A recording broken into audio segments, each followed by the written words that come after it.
Dumelang. We are coming to you live on the margins of MTG festivities. We are sending off our comrade runners. That's the reason why Khonale noise in the background. Once again, as promised from media, content creators, Star MTG, we said we will be back with details of how to tackle the Comrades Marathon. Yes. We are back. I am with Kabelo, aka Kabza, the top Kabza, runner. the runner. We are back. At the send-off, somewhere in the Bundus. People are dancing, enjoying themselves as we approach less than a week. Or is it a week? We're just over a week, ne? 8 days to go. 8 days to go. Literally 8 days to go. So it's done. All we're waiting for is the race now. It's done. We are within. We are counting down. Yes. And the days are flying. Who would have thought we'll be here? Yeah. Yeah. But anyway, so today we are coming back to you with a topic that seeks to touch or intends to touch on the route, a little bit on the route, a little bit on the plan. Do you have a plan? If not, maybe you may want to hear what Kabelo is going to share with us today, and also the hydration and the nutrition to match that strategy or that plan. So without wasting much time, Kabelo, the route in a nutshell, what should we be expecting? Okay. So I made a couple of notes in details because I like details, right? Okay. So we know that we are running, the official distance is what? 85.77, something like Somewhere that. there, yeah. But that's not for us. Yeah. It's for Gerda and Tete and them, not for us. Us probably what, 87? 87. Yeah. Yes. So when you calculate anything, maybe work on 87. And I checked my last up run. I think the total elevation of the race, not the official one published, but when I reference to my previous race, the elevation is it's over 1,700. So the elevation should be 1,000, around between 1,700 to 1,800 meters. Okay. So that's quite a lot. That's quite a lot. Yeah. And this is what I like about Kabelo. So we're talking to someone that has been through the route before. And just a disclaimer, everything that we are sharing, it's Kabelo's thoughts, Kabelo's experience, and who's better suited to give you advice than the person that has gone through the route himself. Yeah. So you were saying it's around 1,700. Yeah, between 1,700 and 1,800 meters. I would say we as normal runners, we normally run a bit more than the elites because we go from side to side. You need to fetch collecting this, fetching hydration, fetching fueling, and so forth. So we generally tend to run a bit more. Okay. So, but when you look at the route, what is famous about the route is they talk about the Big Five. Yes. Everything is about the Big Five, and everybody, even other coaches and stuff, they highlight the Big Five for a specific reason, because they really are the Big Five. Sure. So what I'm gonna do is go through the Big Five and some stats behind the Big Five, because that maybe will share light on why it's called the Big Five. Right? Okay. So when we're gonna start at Durban City Hall in the morning, and I saw that now the race starts at 5. Previously, it used to be around 5:30. So we're starting at 5 at Durban City Hall. And it's going to be dark. It's going to be dark. Yeah, it's going to be dark. And in there, you will probably run for the first 2Ks. We're going to go under a bridge and then we're going to jump onto the highway.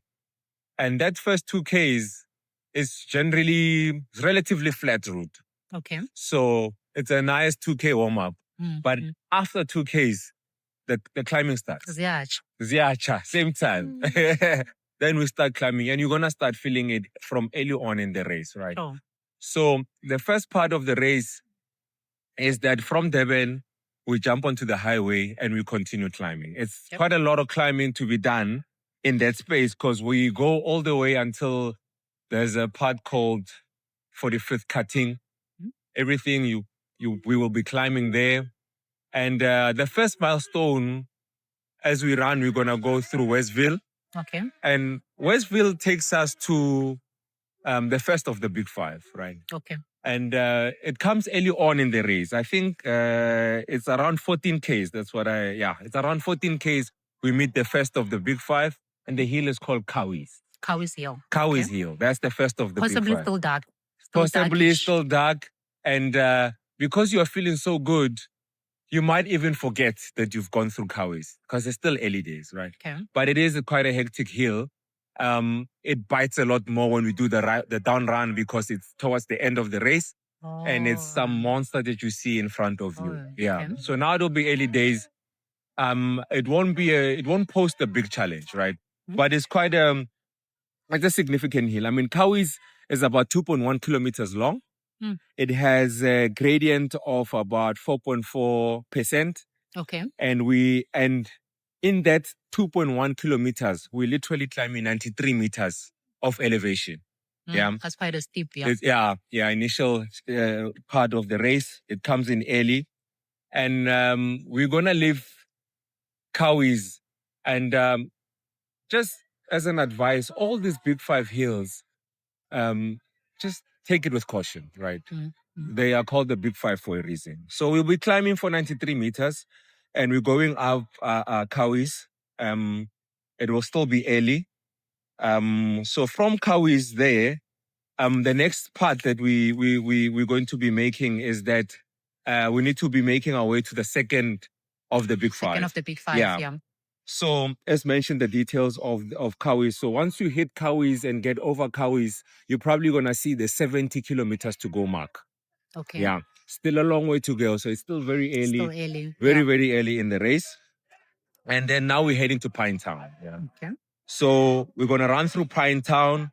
It will be rolling. It's not, I wouldn't say it's not flat. I mean, throughout this whole route from Cowies all the way, we're gonna plunge down, and then we kind of come up again and still climb and climb through all the way, gradual climbs through Pinetown.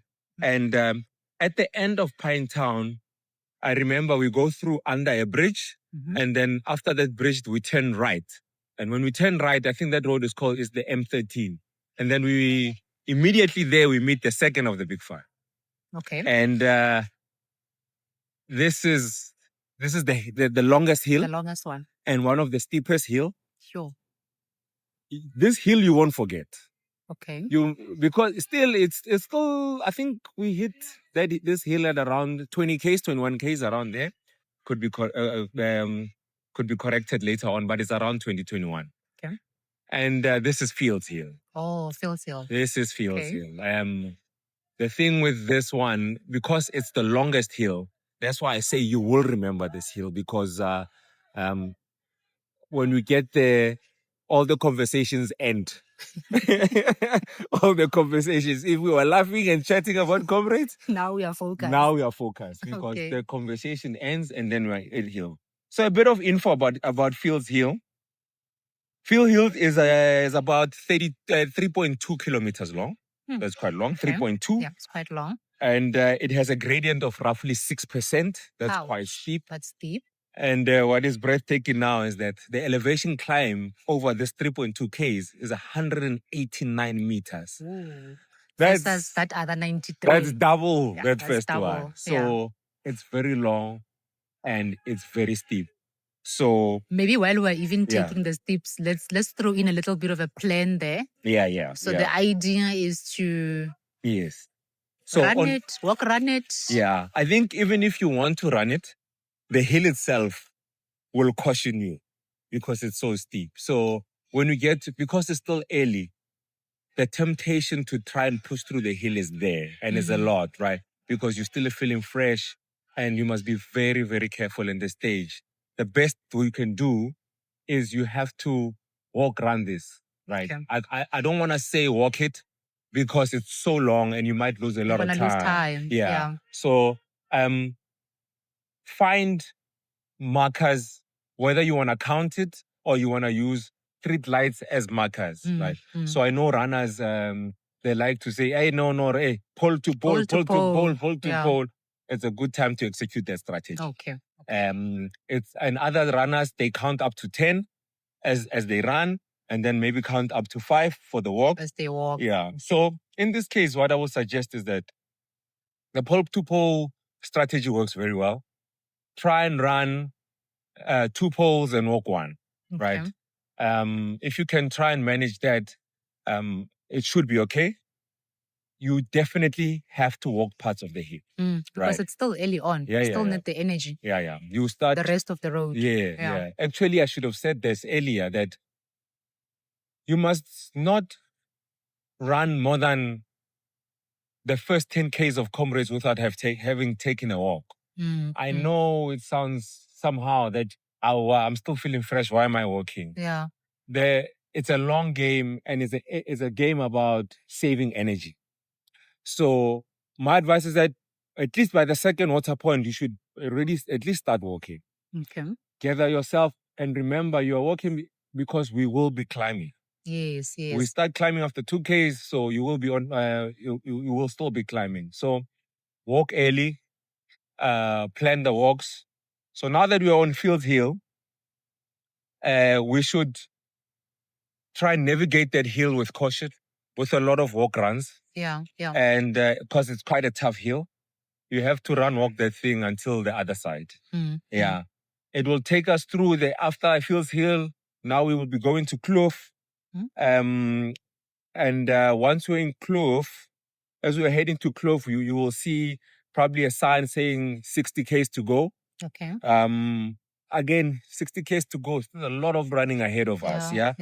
Still a lot. But we will continue, as it's called the up run. We don't stop climbing. We will continue to climb out of that area to go to the third section, right? Where that is going to take us to the third of the big five. Okay. And this one is at the end of Hillcrest. Okay. So we'll run through Hillcrest. We get through the Hillcrest. There's a little bump there at the end of Hillcrest. I think they call it Heartbreak Hill or something. We go over that little bump, and then we hit the third of the big five, called Botha's Hill. Oh, okay. That's Botha. Okay. So maybe before you start, Kabza, I just want us to touch a little bit on the markers, comrade markers. Yes. So comrade markers are a little bit funny. Yes, they are. Compared to the other races. Yes, so we work 60 to go, 40 to go. Yeah, so don't think that when you see 60 to go, it means you're at 60 kilometers. You are not at 60 kilometers. 60 to go. You still have 60 kilometers to go, literally. True. Yeah. They count down. They count down. Yeah. In the beginning, it's almost demoralizing. Yes. But at the end, it's encouraging. It's encouraging. It's refreshing. So when you see 10, you're like, oh yes, 10 Ks to go. Yes. I've ran so far. I'm approaching where I'm going. Yeah. Correct. Yes. So Botha's Hill. We're at Botha's Hill, the bottom of Botha. Okay. So Botha, how I look at it. So they talk about Botha's Hill, but my view of Botha's Hill is a combination of hills. Okay. That's how I view Botha's Hill.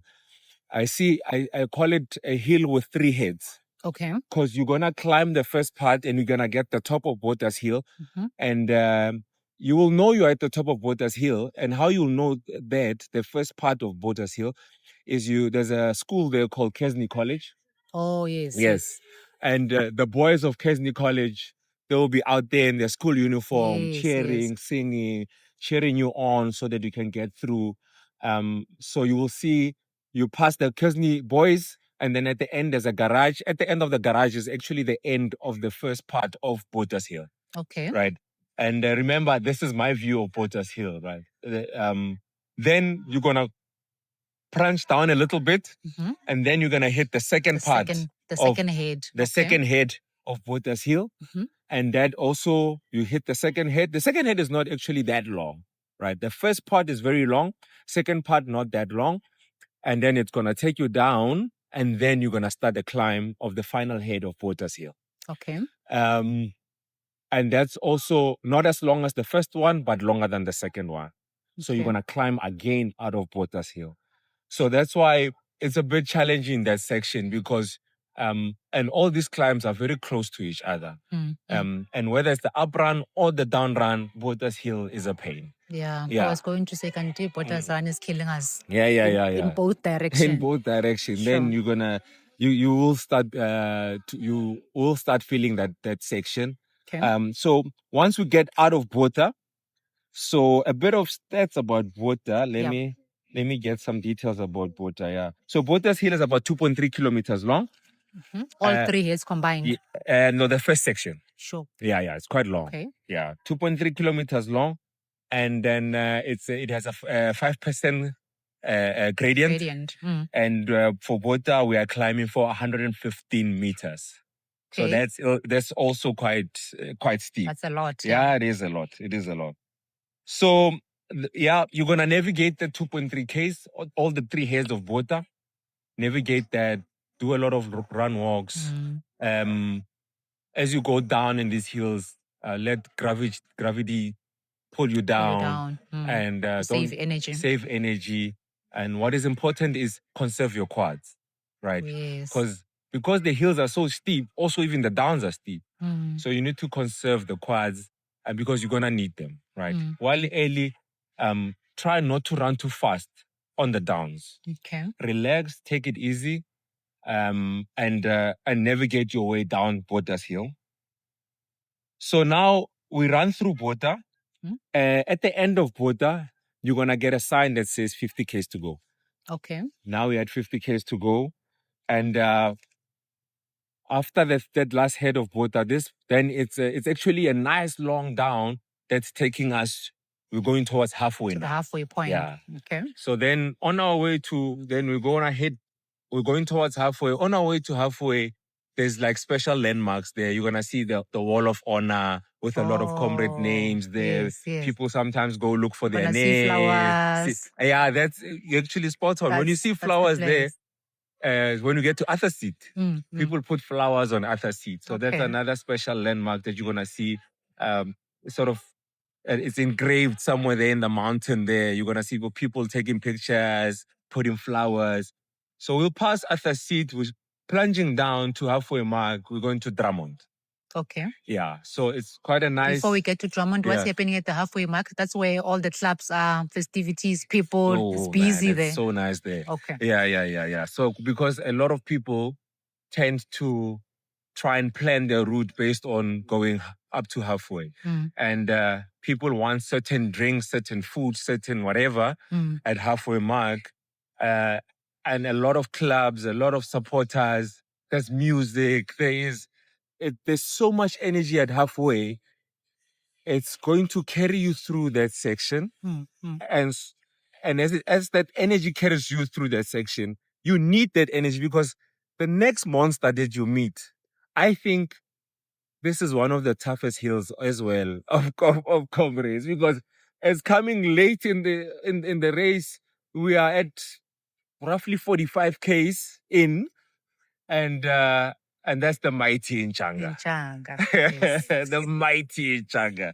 And whether it's up or down, it doesn't matter. Either way, yeah. The thing with Nchanga is that you think you are at the top of it, only to turn around the corner and you are still going up. Yeah. You see people ahead of you going. Yeah. So Nchanga is quite a tough hill, and all these tough hills. I mean, the strategy is one: just run and walk that thing. And walk. Don't fight it. Let's unpack its stats. Yes. So how long exactly is it? Yes, Nchanga. And gradient-wise, it's not how as is long. It going to bite us? Yeah, it's not as long as Fields Hill. Okay. But it's about 2.5 kilos long. Okay. And it comes after halfway. So once you pass all the nice part, the energy, and you start climbing, just know you've already started to hit Nchanga. Yeah. And that's the name of the hill. Don't confuse it. Later on, there is a village called Nchanga, but you might not see a sign saying Nchanga when you are climbing. But just keep in mind that as soon as you go down past the halfway mark where you see the people and you start climbing, you are climbing Nchanga. That's the hill. Yeah. And this is hill number 4, right? This is number 4 of the big 5. Yes. We are going somewhere. Yes. Now we're checking them on. Yeah. And the good thing is that until around 45K, we have really conquered 4 of the big 5. That's a very big milestone. And that gives you a picture of how this race is, right? Yeah. Is that, but let's talk about Nchanga, right? Yes. You said it's 2.5 kilometers long. It has a gradient of 5.8 meters. Okay. And it has an elevation gain of around 144 meters. Wow. So there's All quite right. a lot of climbing. Yeah. And remember we said Fields Hill is almost 6%. This is just under 6%. So it's also quite a steep hill. Yeah. And it's not as long as Fields Hill, but it bites like Fields Hill. Yeah. So navigate that part. You are halfway. You've got a lot of hours in your legs. Run and walk that thing. Don't try and be a hero here, because once you manage here, good things are coming. Really good things. I promise you, good things are coming. So navigate in Nchanga, get through Nchanga, and then after Nchanga, we're going towards a section where, if you've been disciplined, this is where Comrades will reward you. Okay. Yeah, because you're gonna get out of Nchanga. I remember you go down a bit, and then you not a bit, a lot, and then you're still gonna climb out of that dip after Nchanga. Okay. It's a nice, it's also kind of a tough hill, but it is just like the rest of Comrades. There's some hills that don't have names, right? And there's a lot of them. There's hundreds of hills there that don't have names, and they also bite, but they're not that long, so that's why they're not the big five. So hit Nchanga and get through Nchanga. Because at the end, after Nchanga, we hit a section called Harrison Flats. Okay. Coach Perry calls it Harrison Not So Flat. Okay. But it's I'll call it a challenging section in terms of your mental ability or mental capacity. And the only reason why I say it's challenging mentally is because that section has no supporters. Oh, Very, it's very quiet. few. It's quiet. It's an industrial area.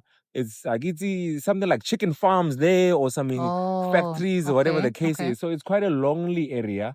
And this is where you might start talking to yourself a lot in this section. Asking yourself, why am I here? But the good thing about this section is that it is a runnable section. Okay. So you're gonna go through Harrison Flats here. Everything that I have explained until now, until before hitting Harrison Flats, that has to be like your warm up of the race. We haven't started the race. Okay. It has to, so treat it like a warm up. Take it easy, reserve as much as possible, run and walk all the hills. Don't fight with the hills, because you get to Harrison Flats. After Harrison Flats, we go to Keto Ridge. After Keto Ridge, we go to Camperdown. Okay. And that is nice running area. You can run them. This is where you make your time. This is where, if you had a target, this is where you go and achieve your target. Okay. So you cut through that section, quickly run through that section. You go through that section until you're going to go to the highest point of Comrades. It's called Umla's Road. It's the highest point of Comrades. And that also tells you something. I mean, if I'm at the highest point of Comrades, everything else is below me. Means everything is at the bottom. Yeah. So once you hit Umla's Road, you're going to plunge down. And this section, you're going to go down for a long time. You're going to go all the way. And the first hill that you're going to feel, it's people confuse it with the last of the big five. Oh. Yes, they confuse it with it. But no, that one is still coming. The first hill that you get is, they call it Little Police. Okay. I think its actual name is, I think it's called Ashburton or something like that. Yeah, I think it's Ashburton. It's in the area. But you're called close. Ashburton. Yeah. You're very, very close there. So you're gonna hit Little Police. Over Little Police, and then what do you do there? Sprint over it? No, Little Police. Yeah, you can run through it. Okay. Yeah, you can run through it.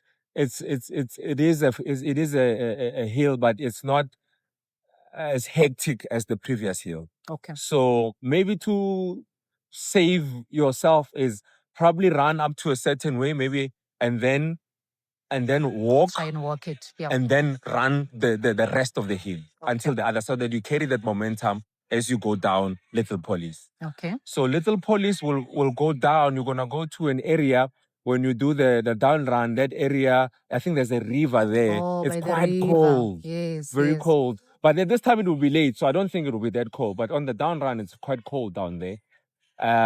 And when you go down for that long, it only means that means then you have to go up. Yeah, and then you go to a nasty hill.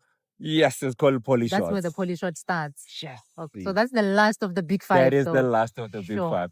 But the nice thing is it's the shortest of the big five. It's not a long hill. Okay. Right? But not long in the sense of Comrades, not because when we do our races here, we don't generally get hills as long as this. Right? Yeah. So, but And in as comparison, looking at Comrades is the shortest of all the big five. Of all the big five, okay. But it's so painful, and it's because by that time you're like at like 78. Okay. 77, 78, around there, you've been on the road for a long time. Yeah. So Poly Shots is about 1.8 k's long. Okay. Still long, but still not long. Not as long as the others. But it's a nasty hill because it's like 6.4% gradient. So quite steep, yeah. It's quite steep, and you are climbing for 116 meters. Sure. So even if you try, by all means, you think you are feeling good, here, chances are you'll be very tired, you'll be very depleted. Take it easy. Run and walk Poly Shots. Don't fight it. Just take it easy, relax. Majority of Poly Shots you are going to walk. Yeah. Even if you try and run and walk, you'll be more often than not, you'll be walking than running. So go through Poly Shots, get to the top of Poly Shots. Now the big fives are done. They're finished with the big five. We're 8 kilometers? We are just after Poly Shots, we are at 80. 80. At around 80. So there's about 7-ish to go. Yes, I mean, that's fantastic. Right. Less than 10 to go, right? Yeah. From there, I want to say it's downhill from there, right? Okay. Relatively downhill because there's two little bumps that we meet on the way, but they're not hectic hills. But because you're so tired, you are going to feel those bumps. There's two bumps. After those two hills, then that's proper going down. Then you're going to go down. You are inside Maritzburg. After that, you can even hear Scottsville calling your name, saying, yeah, we are going to finish now. Yeah. So after that little bump, go down, run through it, gather the last bit of energy. It's going to be packed. Spectators on the side, gather that energy and let that energy carry you to Scottsville, cross the finish line, get your medal, celebrate with your friends and family. You've earned it. Yeah. As I explained, the route is that I said that the route sort of explains how how you should run it and how your plan should be. Should look like, yeah. So remember we said the first 4 of the big 5 are probably up until 45 or so K or just after that. So it means that majority of the tough part of Comrades is early on. It's in the first half. Yes, it's with early on. Changa finishing the last of it. Yeah. Yep. It's early on. So take it easy in the first part of Comrades. Conserve as much as possible. So your plan should be based on you running easy. All the others in MTG that I speak to, I tell them that try and get past in Changa and then go and enjoy your race. Yeah. So hold back and plan the race like that. Okay. Take the same strategy in all the big hills, run and walk that thing. And don't wait for the big hill to start running and walking. Already from the start, tell yourself that every second water point I'm going to walk. So that you conserve your energy. So that you conserve your energy. Can't do it, use water points. Or what I do sometimes is I had planned that I'm going to walk, let's say every 5K. So my plan is broken down in a way that every 5K I'm going to walk. And that's also when I'm walking is when I'm fueling. Oh, yes. As well. That's for me, right? So you're arranging it like that, I'm arranging like that. Is when I'm walking, chances are I'm fueling. I don't want to waste that part. Let's say you decide that, no, what if I'm not at a water point at that time? So just use water points as part of your strategy. Say that every second walk. So you can do a 6. Yes. Yeah, you can do Say a 6, every second water kilometer. Point. Every 6 kilometers, yeah. At the second water point, I'm going to be walking through that water point. try and aim to walk for about a minute or so. Walk, and while you're walking, fuel. Take in your supplements, take in your everything, take in whatever you have carried with you, and then resume running, resume running the race. So be strategic. Use things that even though when you are tired, they are very easy to remember. Yes, Very hard to remember when you're tired. Yeah. And even calculating, trying to do maths, it doesn't work. It doesn't work. So as part of your race plan, know which medal you are targeting upfront. It's most important thing. If you have to do anything that you have to do this week, I know it's last minute, but it's time to polish the plan. Yeah. So be sure about the medal that you're going to attack.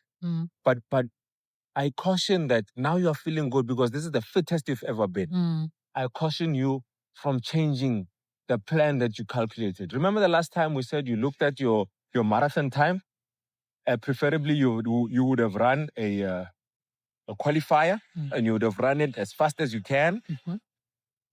And then you take that time and you multiply it by 2.5. Yes. Then it will give you a target. Please maintain that target. Maintain that target. Don't change it now because you're feeling good and say, no. But that's sub 10. No, man. I think I can do a sub 9. Yeah. No. You did not Bad. train for sub 9. You did not train for sub 9. Yeah. Very bad idea. So polish the plan. Let the plan include. I know that you look at the average pace, but in a lot of sections you won't be running at average pace. You'll be either running faster than average pace or significantly slower than average pace, right? So, no. Nate calls it the salads. The salads. Yeah. When I have salads, averages per kilometer. And they are real salads. You will see when you, after the race, looking at your Garmin app or Strava, and you see, the graph is going. Yes. Yeah. It's a mixture of everything. Yes, kitty salads. Yeah. So you'll do, you'll be planning. You'll know that, on average, I need to be where. But anytime you look at your watch, chances are you will not be running at average pace, right? So remember your time. Know your average is very important. It will tell you exactly how you're doing, how far you're off, because your average pace is what has been calculated to give you that time. Yeah. So a good tip that you can do here is that, because we're not looking at average pace, is that you've got elapsed time, which is the watch that the time that you see on your watch. Yeah. Make sure that you set your watch that you can move from elapsed time to time of day. Right? So firstly, know what time you're going to finish for your medal. Time of the day. Time of the day. So for example, let's say I'm running a Bill Rowan. A Bill Rowan, 9 hours is 2:00 in Maritzburg. Okay. So from there, work back. Then you know, okay, if it's 2:00 in Maritzburg, then at halfway I need to be at this time. So you plan the finish, you plan halfway, and you probably plan maybe 1 or 2 more key points that might be tough. So poly shorts is the tough section. So just remember that since I'm gonna be walking most of poly shorts, that 1.8, let's say that 2K might take me, if you are, let's say you're running a Bill Rowan and you are running at like 6:10 average pace, there you probably will be running at like 7 minutes or 7:30 as average pace over that 2Ks. So now you are doing the 2Ks in 15 minutes or more. Yeah. Right. Yeah. So factor that into your plan. Just remember, this hill is gonna be tough. It's gonna take me long. Just so on. Break down your plan in finer details. But when you roll it up, you must try and make it simple. Basically, based on how you've been explaining the hills, your average time, you're not gonna make it on those hills. No, not so you need to look at a different time strategy. Yes. If you run 6:10 per kilometer, that may be 7. Yes. So then you need to make your calculation based on that. Based on that. So you will remember that. That's why I say time of day and elapsed time should be your main indicators of, and your average pace on where you are, right? Okay. Always remember that I've got elapsed time is 6 hours. I'm targeting to finish at just under 9 hours. I've got this many hours and minutes left. What is my elapsed time? What is the time of day, and so forth? Try and make it there. It is advisable that you draw up a Comrades plan. Yeah. It is really advisable. Let's go back to the hydration and Yes. nutrition. Yes. So you said that just as an example, Mm. you can use the feeding tables Yes. at the race. Yeah. So you can plan to run and skip one table and feed at the second one. So that gives you 6 kilometers. Yeah. So at each 6 kilometer, try and take something. Try and take something. Let's look at the makeup of that something. Okay. Ideally, Yeah. what's there? What do they normally offer for novices? Yeah. What should they expect at the feeding tables? Yeah. But also, what should they try and carry, Mhm. and the quantities thereof? Okay. That's actually a very good question, because nutrition is a very, very important topic. A lot of strong runners struggle at Comrades, and not because they didn't train, purely because they're not feeling right. That's very important. The last thing you want to do is throw away your race because you are not hydrating and you are not fueling. So please just make sure that part you tick it off. And how to approach it is that every water point, let's say you don't have a bottle, right? Every water point, try and let's say try and sip, try and take something. So in this, what I mean is this: you go through the first water point, grab a water, sip of water, a water sachet, sachet. Try get water, okay. And because the second water point, I'm gonna get water, and then I'm gonna take my nutrition Something solid, as well. a bit solid, Yeah. So Comrades, they offer Thirsty. It's like Powerade type of a drink. Okay. And they offer Coke. There's Coke everywhere. Every water table has Coke. And not all tables, but some tables, especially later on, have bananas, have potatoes, okay, and have oranges. Okay. So let me make an example. And maheo. Yes. maheo. Thank you for reminding me. And maheo. There's maheo everywhere. There's a lot of maheo on the Comrades route. So let me break down those items and what can be expected as a quantity of carbs in those things that can help you. That can help. So remember, in the last conversation that we had, we said we need between 60 and 90 grams of carbs per hour. That's what we need to be aiming for. And it's not easy to achieve that, right? And hopefully you have practiced that 60 grams of carbs in your main long run that we spoke about, in your trainings and other long runs that you've done. You've practiced that nutrition. So let's look at, for example, maheo, right? I did a little check there on maheo.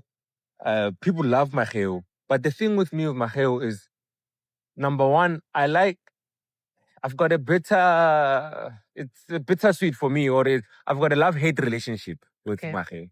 And the reason why is that I love it because it makes me feel like I've eaten something, and it stays in the stomach for a long time, but it doesn't have a lot of carbs. Oh. It doesn't have a lot of carbs. I mean, if I look at maheo, 500 ml of maheo is about 35 grams. Okay. Yeah, and you're not going to drink 500 ml. No, Chances are you might take a little cup, and you're going, that cup is probably 150 milliliters, whereby you actually have the cup. You have the cup with you, yes. The actual cup that you're going to... This is the cup. Yeah. It's quite a small cup. So that's the cup. Yeah. And the idea is to demonstrate how much of maheu Yes. you're going to get. Yeah. So this is a 300 ml. Yeah. It's a 300 ml can. And this can goes into these classes, but it does not fill them up. So it basically just goes up to where they pour our maheu in normally. Yeah. And that is it's 100 So in this case, it will be 100 milliliters. Yes, 100 milliliters. Which can just be, most probably. So from that 35 gram to that bit, that's how much you're getting in terms of your carbs. It's not a lot. So you're probably getting closer to 10 grams in that little bit. Let's say you put, or actually under 10 grams. It's definite, because if you say 150 milliliters of this, 150 gives you about 10 grams of carbs. So you're probably going to take 100 mils in here, which is less than 10 grams. So if you fill it up, if you fill it up. So just make sure that you remember that the point of the exercise is that for it to yield that, it must be filled. They normally don't fill it up. It gets up to just a certain point. So you can ask for a little bit of a fill up, have a full or glass. Take 2 cups. Yes, or take 2 cups. I suggest 2 cups. 2 cups. And then when you do that, you would have taken how many grams? If you take 2 cups, you'll be taking just over 10 grams. Maybe 10 grams. Around 12 to 14 grams of carbs. And you need 30. 30. Yeah. Okay. So that's 1/3. Yes. Okay. So when you get to the tables, you have to take a combination of things, right? So that you eat enough. So take maheu, take a piece of banana, take a piece of potato. So let's look at a banana. Which piece? I was going to say the banana. So a full banana, a medium-sized banana is about 30 grams of carbs. Okay. Roughly, they're between 25 and 30 grams. Let's work on 30 grams. And it's chopped. And it's chopped. Let's say they chop it in 3 or 4 pieces. Let's say 3 pieces. They take a 30-gram banana, they chop it in 3 pieces, and you've got a little piece which gives you 10 grams. Okay. That 10 grams plus you had that 10. You have lost that 10. Now you're on 20. Yeah. Right. And then you have a potato. Okay. Potato, I would say from a carbs point of view, is more similar to a banana. Okay. Let's say you get another 10 or so from a potato. Okay. That's quite a lot of stuff, small, right? Yeah. That's why I advocate that I hope people have been using gels. Because gels, you get quite a lot of carbs in a small quantity. So over and above the 3, over and above a combination of the 3, you can actually get more carbs from your gels. So you need to know the content. Yes. In terms of your grams, how much are you getting in terms of grams, in terms of caps, right? Per gram. Okay. Yeah. Let's talk to that. Ideally, a sachet gives you how much? Ideally, sachets, they start from 20 grams of carbs. Okay. And then there are others that go up to 40 grams of carbs. Okay. Yeah. So I personally use, don't want to market this company, but that's what I use. It's called Peak Daily. I think it's Peak Daily. Okay. And you can get it from Clicks. That has 30 grams. Oh, it has 30? It has 30, yeah. One sachet has 30 grams. So I use that. And in any case, you can't market it today. It's too late. It's too late, yes. You can't try it today. It's too late, true. But if Peak Daily sees this, they must send some gels to MTG. Because you're giving them free marketing, free publicity. Marketing. Yeah. They must send some to MTG. But the idea is that know what's in your gels. Absolutely. So that you can then have an idea of whether I'm getting enough or I need to supplement. Yes. You are getting 30. Yeah. Somebody else might be getting 125. Yes. Somebody might be getting not 125 but 25. Yeah. And somebody might be getting just 10. Yes. So it means now that you know that you need about 30 roughly, you need to supplement with something else. And the good thing is that you probably, within that hour, you probably have gone through at least 2 water points. Yes, right? Yes. And in that case, you'll take half of the carbs in the first one, the second half in the second one. So you'll be splitting that 60 gram over 2 water points. Over the 2 water points, because it's 12. Yeah. Yes, yeah. You'll be splitting it over 2 water points. And one thing that is abundant at Comrades is Coke. And let's discuss Coke a bit. I made a little thing here. Coke in that 100 ml, because Coke it's got a lot of sugar as well, right? Which is good. You're also gonna get more or less 11, 12 grams of sugar in that little half a cup. In that cup, yeah. Roughly 10 to 11 grams of sugar in there. Which is cabs. Which is cabs. plus the other stuff that you've eaten. And by the time you get to the second water point, you should be more than enough. And remember, you have to do this throughout the whole race. Yeah. And people make that mistake of eating one small piece of banana and drinking a bit of maheo and then continue and run for over an hour without taking anything else. Meanwhile, you are really messing up your race because you need to take a bit more, not a bit more, a lot more than what you've taken. Let's go back to the Coke though. Yeah. Caffeine and Coke. Yes. So caffeine is a critical. Let me say, it's a sport enhancing. It's not a drug, right? No, it's but not. It's not a drug, but it is so good. It will give you a peak. It is so good because what caffeine does, it sort of changes your perception of pain. Okay. Yes, it changes your perception of pain. When it's tough, things are bad, and you take caffeine, it feels good. It feels good. It changes your perception of pain. So I personally use caffeine a lot, and not caffeine from Coke. So I will have specific gels that have a high concentration of caffeine, and those gels roughly have about 100 milligrams of caffeine. Right. Okay. Yeah. It's a good. It's like probably 2 or 3 cups of coffee or something like that. But is it not gonna drop you? That's why I personally take caffeine in the last 2 hours of the race. Okay. Yeah. Okay. So, I take another gel that I get from Sportsman. It's MACX. AMACX. Okay. Yeah, that's something like that. It has 40 grams of carbs, and it has 100 milligrams of caffeine. Sure. So I would normally have probably about 2 of those. But that's your best for last. Yeah, that's my serious nyaupe that I leave for the last part Now of the we know. Now we know. Yes, Okay. my serious nyaupe for the last part of the race. Okay. And I will start taking that from about 60 Ks or so. I'll take one at 60, and then I'll take another one at around 70. And that sustains me until the end of the race. So, but what goes very closely with nutrition is hydration. Let's sum up caffeine. So basically what you're saying is that caffeine is not something to be feared. Yes. But use cautiously. Yes. Know when to use it. Just know when to use it. Don't use it at 0 or at 10 kilometers. Know when to use it, when your mind needs it. Yes. When you need to wake yourself up, when you need to boost yourself, but use it responsibly. Yes, and this is for people that have used caffeine before. Don't if you've start never it. used caffeine, please stay away.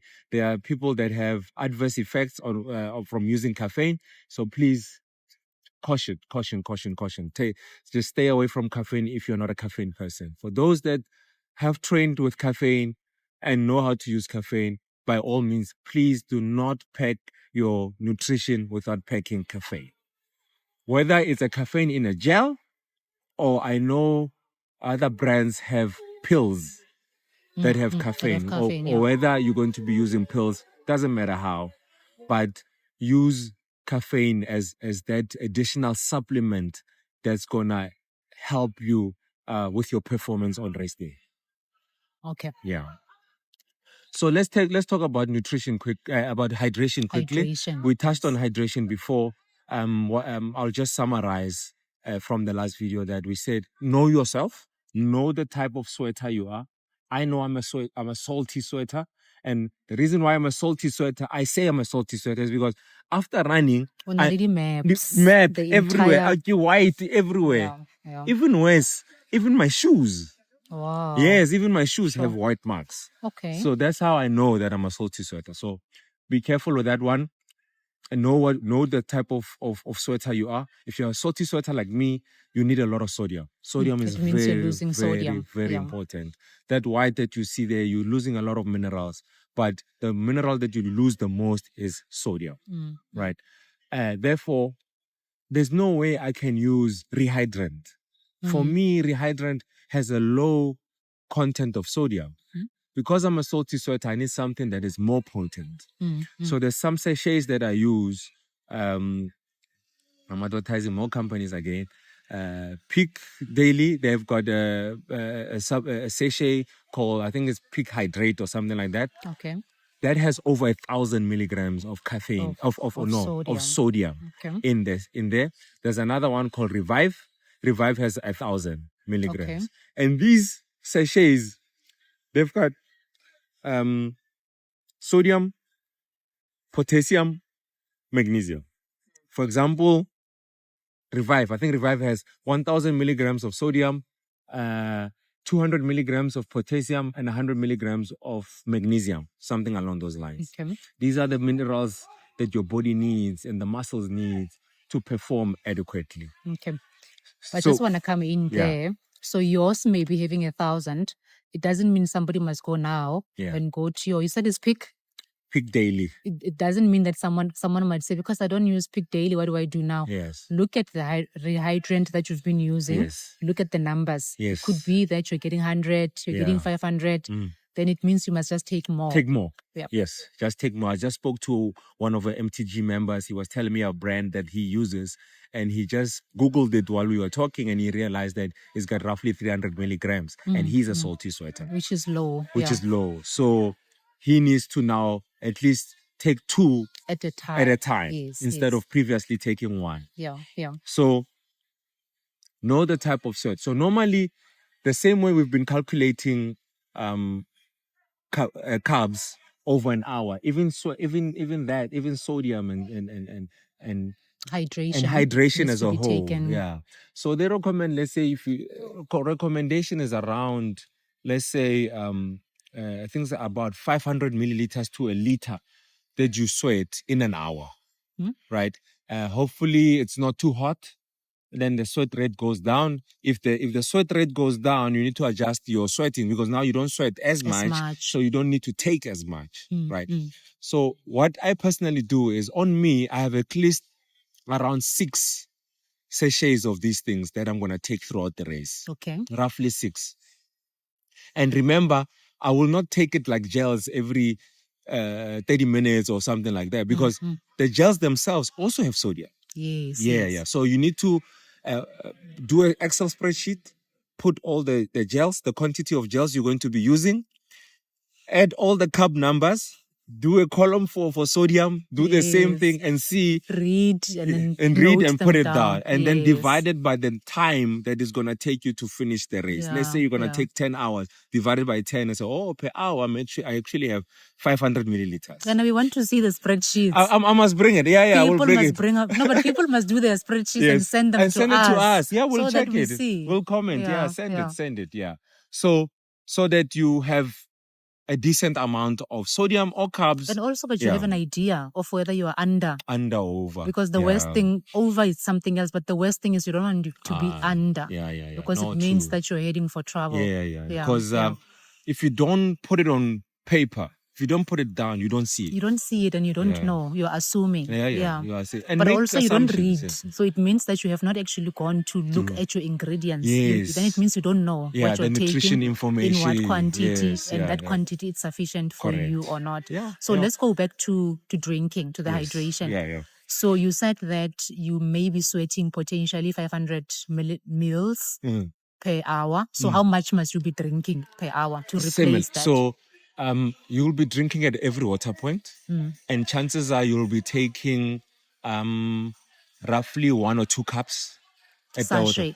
Yeah, sachets. No, it's not cups, it's sachets. Sachet is also 100 ml. It's about 100 ml, yeah? I think, 100 ml. So you'll be taking two sachets, and you'll be sipping them throughout.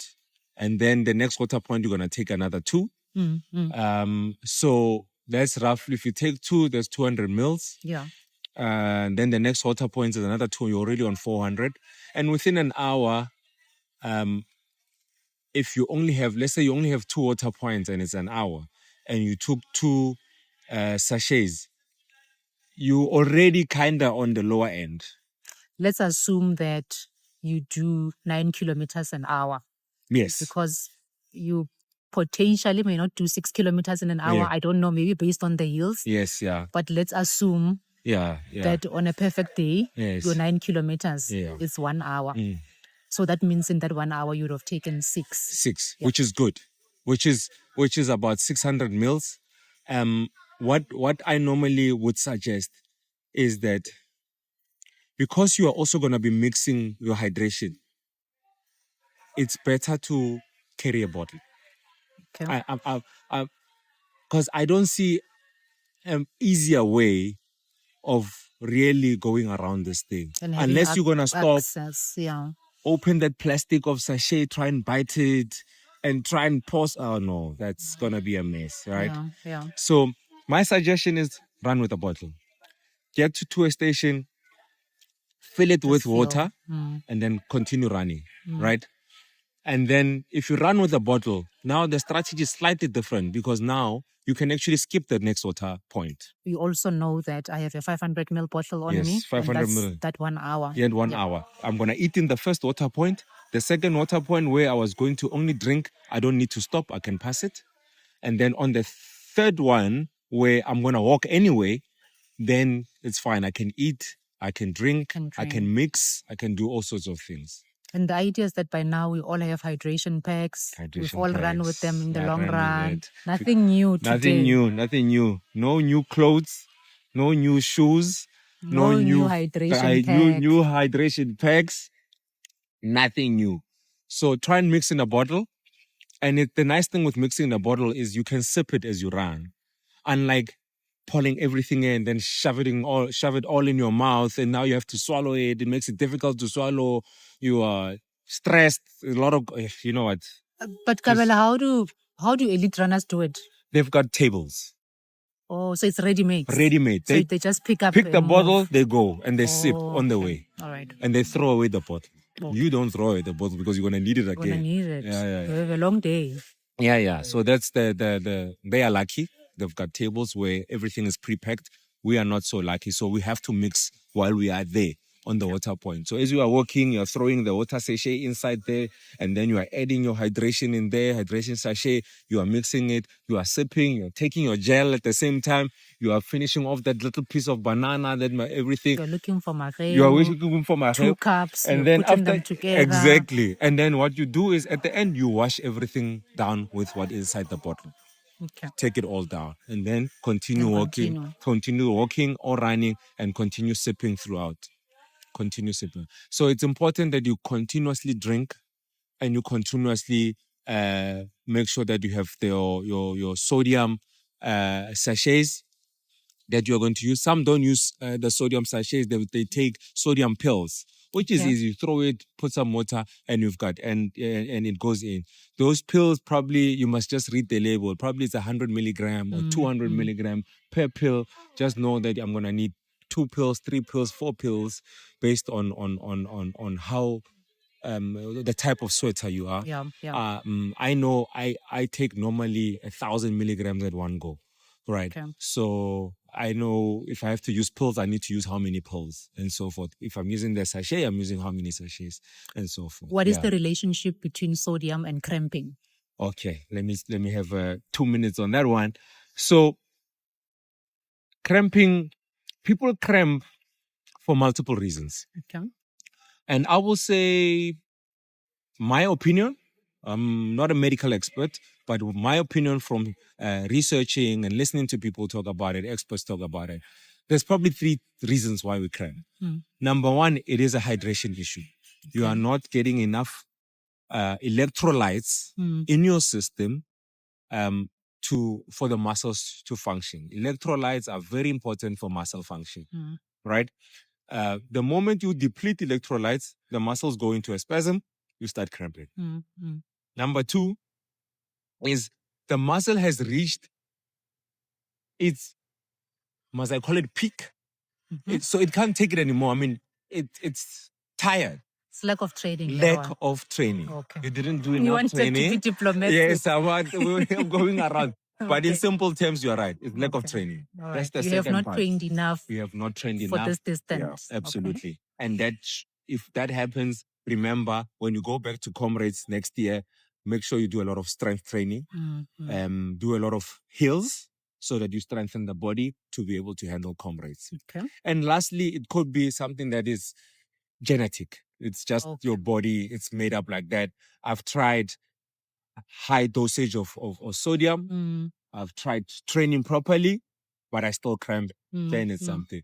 But in most cases, just those two things will solve your cramping problems.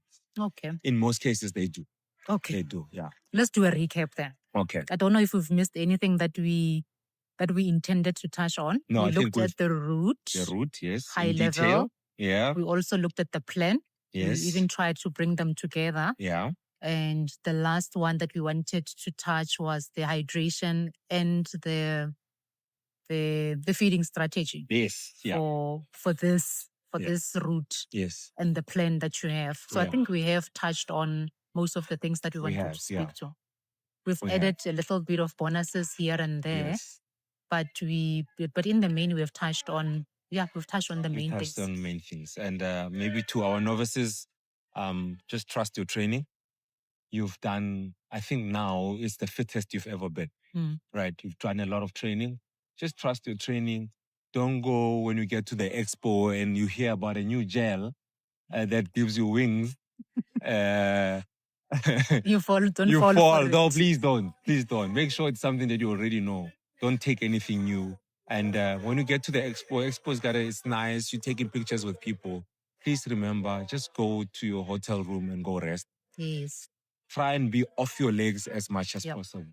Yeah. Conserve as much as possible. And the one nice thing is the watches that they have. Yes. They're counting steps. Yes. If you see that you're over a certain limit, 10,000 or so you've been which walking. is a 10 kilometer. Yes. You are reaching 10 kilometer of walking. You must go and rest. And I think finally, one thing that I didn't touch on in part of the nutrition is the carb loading part. Yes, yes. Let's close off with carb because loading. this is the week. Yes, this is the week. Right now, with 8 days to go, you're still okay. Eat as normal. Yeah. And I think from, let's say 5 days out or so, start cutting down on fiber. Okay. Actually, in race week, try not to eat a lot of fiber. Okay. And let's say from the middle of the week, Wednesday or so, it just maybe eliminate it completely from your diet. Okay. Because, fiber gives stomach issues. Yes. So you want to eliminate fiber. You will start prioritizing carbs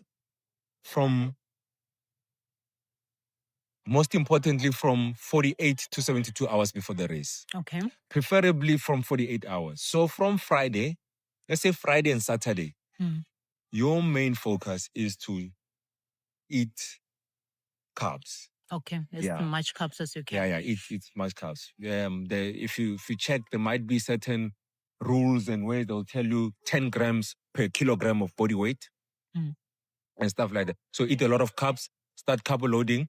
The main thing for carb loading is to make sure that the glycogen stores that are in the muscles and in the liver are full to the brim, and you're going to utilize that for the race. So, and when I say focus on carbs, eat carbs that you are used to. Yes, your rice is very good. Pap is good. And by the way, there is no pap in Devon, so plan to cook it. You'll have to cook it. Make a plan to cook it. You have to cook it. Pap, rice, spaghetti, bread. Okay. Yeah, for me, those are the ones that my body handles well. So carb load, and carb load does work. It really does work. So please carb load. Start Friday, Friday and Saturday. Make sure you prioritize carbs. For now, try and eat a lot of food, but eat normally, and be cautious of fiber. But just make sure that you have a balanced meal on a daily basis. On a daily basis, yeah. Try and stay away from high refined stuff that's not healthy. Try and still be healthy, and then towards the latter part of the week, there you can stuff your face, and get ready for Sunday. Yeah. All right. Yeah. Okay, I think we have done Yes. justice to the session. Yes. A lot of information to take in. Yes. Yes. A lot of homework Yes. that you've given people. Correct. You Yes. still want to see the spreadsheets, but most importantly, have a plan. Have a plan. If you didn't know how to make a plan, this is how the plan should look like. Yes. What am I going to do from kilometer 0, kilometer 10, Yeah. 20, 30? And with all of the hills being explained and its profiles, now you know what's coming. Yeah. So yeah, I think this should be helpful. Should be helpful. So stay tuned for the next video. I think maybe when we come back, we'll do another one and talk about the whole experience of Comrades. We'll do our own aches and pains right here on camera. Yeah. So stay tuned and so good luck to everyone running Comrades. I wish you all the best. If you do see us, say hi. Indeed, good luck. We are both running. Yes. He's the top runner. We'll be at the backpack. Either way, you will see us there. You will see us there. Yeah. You will see us there. So okay. all good from MTG. Cheers. It's a wrap. Bye. It's a wrap.